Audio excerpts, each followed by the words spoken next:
welcome once again to Art Attack, the big art show. A nice messy one to start with, I think. Let's go loopy with paint. Take a piece of paper, any colour you like, any size you like, and you will also need some of these ready-mix poster paints, the type in the squeezy bottle with the thin nozzle top. And if you can't get hold of those, then you can always mix your own paint into an old washing-up liquid bottle, and it has the same effect. And the effect that we're looking for is that you need to be able to pour your paint out into a thin, continuous line like that. If you mix your paint too thick, it won't come out, so you can mix some more water into the bottle. And then, there we go. Take the paint, I love doing this, and just squeeze out a thin, continuous line onto your paper. But don't let the lines cross, and just keep going in these loops and squiggles. Cover as much of the paper as you can, but don't let the lines cross. And when you get to the end, just simply take the paint off the paper.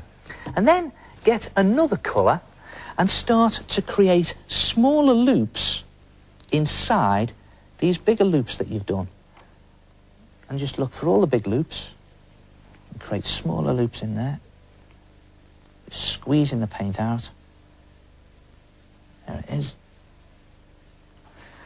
And when you've done that, get another colour and squeeze even smaller loops into the smaller loops. That's if you can get in there, because there's a small one in there, and there's a smaller one I can get to in there, and try that one up there maybe. And just for good measure, I'll put a yellow loop in there like that. And there it is. You've got a loopy picture, and when it's dry, you can hang it up. But why stop there? Why not go even more loopy? Take another piece of paper that's smaller than your first piece, but a different colour, and then just look for an interesting part of your picture, somewhere that's very busy, and then lay the paper on top of your picture, and just gently press down with your fingertips into the paint. Now, you don't have to squidge it down too hard. Just press it down nice and gently, and then grab two corners, peel it back, and there you have a loopy print. Try it yourself. Go loopy with paint and create a loopy picture and a loopy print.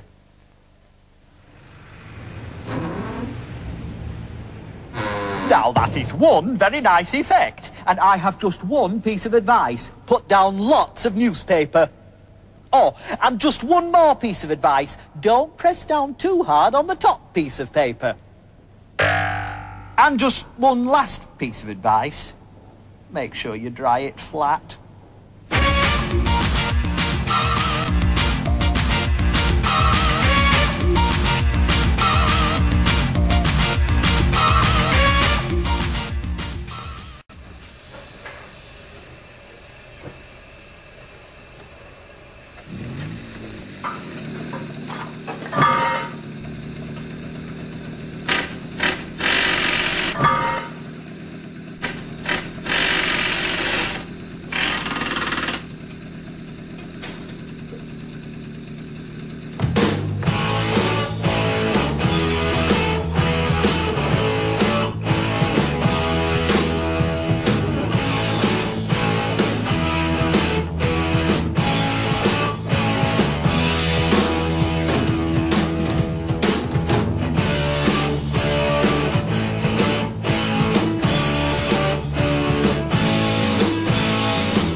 Oh, he did that really well, with the light just delicately picking out the outline of the bike.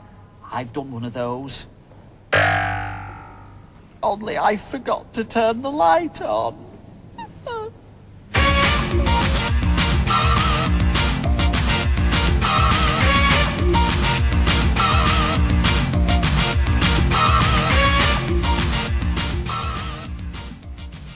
Here's a good art attack, but you need to watch this very carefully. Take a sheet of drawing paper and fold it in half one way, and then in half again the other way, just matching up the edges and creasing them like that. So you have a sort of greeting card. And then on the inside, draw a line down the middle just to remind you which is the inside of the card, and you'll see why I'm doing that in a minute. Then open the card out and fold it again in half, keeping that inside line still on the inside. There it goes, in half again. So that inside line is somewhere in that fold. And then mark a point halfway along that line, which is roughly there, doesn't have to be spot on, and then draw a line that goes a quarter of a way into the card, like that, and then snip a slot in it with some scissors, like that. And then fold back that flap to there, and the opposite flap to there, and then fold them both back to the middle again, and then turn it over and do the same on the other side. Fold that back to there, that back to there, and creasing it well on every fold, and put the two of them back into the middle again. And then start the whole thing from the beginning. Remake your card with the inside line on the inside, so you then have something that looks like that. You've got your line with those two flaps in the middle. And then the tricky bit. Stick your finger inside the card and just try to poke your finger up through those two flaps, like that, and then just pull them back on themselves.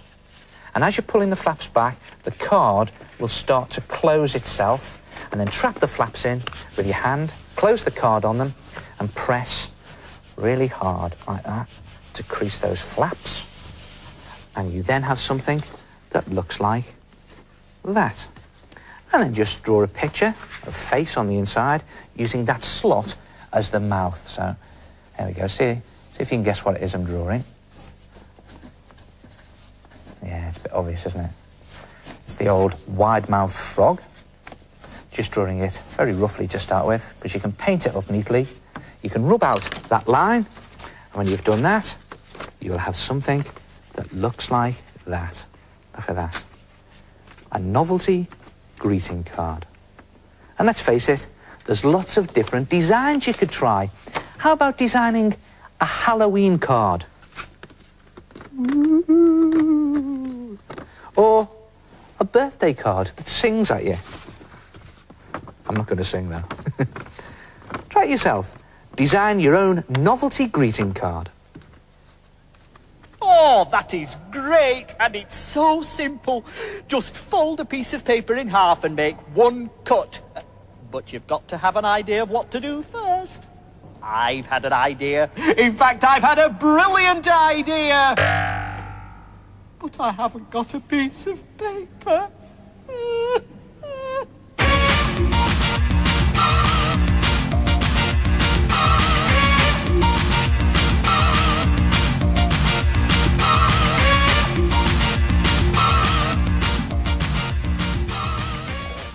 Hello, my name is Charlotte and I've done a chalk picture of a vase of flowers and a bowl of fruit. I've used my fingers to smudge the chalk to make a nice effect. My name's Anne and I did a picture of a clown using chalks. I used purple and blue for the face and green for the eyes. Hello, my name's Victoria and I've done a picture of a winter's tale. I've used white chalk and I've smudged it to get a snowy effect. Good art attacks. Do you know what? I think chalk is really versatile, you know. You get some great effects from it. Try this. Just smear some chalk onto a piece of paper, onto the side of the paper, and then take some cotton wool and just smear the chalk over the edge of the paper onto a piece of black paper. And you sort of billow it up into this cloud effect. And when you take the paper away, you have that very strong line there. Then you can just take the cotton wool and start to dab the chalk to create like a cloud effect. And then you can create another cloud effect by using the side of a piece of chalk. Just lay the chalk on its side and do very light strokes in a sort of, well, it's a sort of upside down U shape I'm using here. And just to pick out the edges of some of the top clouds there with highlights, just use the sharp end of the chalk. Another effect you can use with chalk is to smear it with your finger. And it just gives it this very different texture, very sort of atmospheric, moody texture.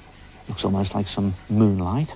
Now, one of my favourite effects that you can get with chalk is drawing into it with a rubber. Watch this. You can make some very light lines with the rubber. Just lightly drawing in my picture. And you can get some very bold lines just by pressing down hard with the rubber in there. And just rubbing really hard with it and rubbing out the chalk from your picture. It's almost a takeaway picture, this, isn't it? You're taking the chalk away. And watch this. Some real fine detail now. Just pressing really hard on the rubber. Taking the chalk away. This is the good bit. You take the sharp edge of the chalk and put in some more highlights. And I'm going to take my finger and I'm just going to smear the chalk across. So you've got that highlight on the edge of the dome where the moon is shining. You've got the shadow right round the back of the dome. In fact, what I'll do is I'll bring in a piece of paper I had before, lay that in there, and watch this. And there it is, a chalk effect picture. Try it yourself and give yourself a chalk dust attack. And I'll see you next time. Ta-ra!